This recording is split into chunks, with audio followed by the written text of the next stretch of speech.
You know, there are some things in this world that we're all familiar with, but do you really know the official names of them? Yeah, well, that's where we come in with more useless knowledge today. I recently found an English professor's Twitter account where he listed everyday things and their official names, and some of them were surprising. See how many of these you knew. Take a look. All right, let's get to it. A question mark and an exclamation mark. Sometimes you can put those together at the end of a sentence. Did you know it has a name? It's called an interrobang or interrobang. I'm not sure how to pronounce it.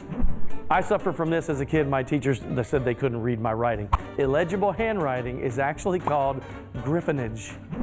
Boy, who doesn't suffer from at least a little bit of this?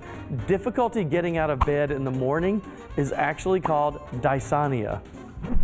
So if you go to the shoe store, there's always that metal device you put your foot in, right, and they measure what your shoe size is, right? It actually has a name. It's called a bannock device, B-A-N-N-O-C-K, bannock device. All right, we all have eyebrows. That little space right in the middle has a name. It's called a glabella. So if you have a unibrow, you have no glabella. All right, you're tying your shoe, and at the end of your shoestring, there's that little plastic or metal thing, right? That's called an aglet. A-G-L-E-T, aglet. You know, when you're really hungry, sometimes your stomach does what? Yeah, yes, exactly. Thank you very much. We say a rumble in your stomach. There's actually a name for it. A wamble, or maybe it's wamble, but it's W-A-M-B-L-E. Now you know. Stop. Now you know, although if you use those words, most people won't know what you're talking about, but we're smarter. We need to get you a sandwich, my friend. Telling you. Funny story, when we were videoing that Manning, our photographer goes, I said, let me do a noise for it. He said, okay, so I went like that. And then he goes, because I did it while we were recording. I said, well, if your stomach does this, and I made the noise. He goes, no, let me use that noise and we'll edit it in. So that was me. It sounded real. So some of that stuff, the only one I knew was aglet. The rest of it was all new to me. I didn't know any of them, and I just knew I was going to know some of them when you started talking about the English terms. I was like, I don't know these.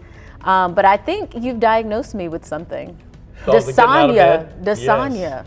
Yeah. That's my wife. I swear she would stay in bed till 11 every day if she could. She loves to just lounge and watch TV before she gets up and do anything but get out of that bed. I love how you didn't even know how to pronounce some of those words. No, I didn't.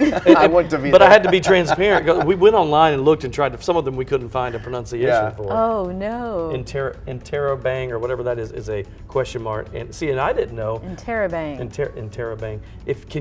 Do you put those together when you're writing something? I do. Sometimes. Like if I'm trying to be like, what? Like in a question mark, like he did what? Yes. Exclamation point, and I question didn't know mark. if that's just us doing that for texting or if that's an actual grammatically correct thing. Like is it like accepted in the English language, right? If there's a name for it, I guess it is. Yeah, I suppose so. That's funny. Now we know.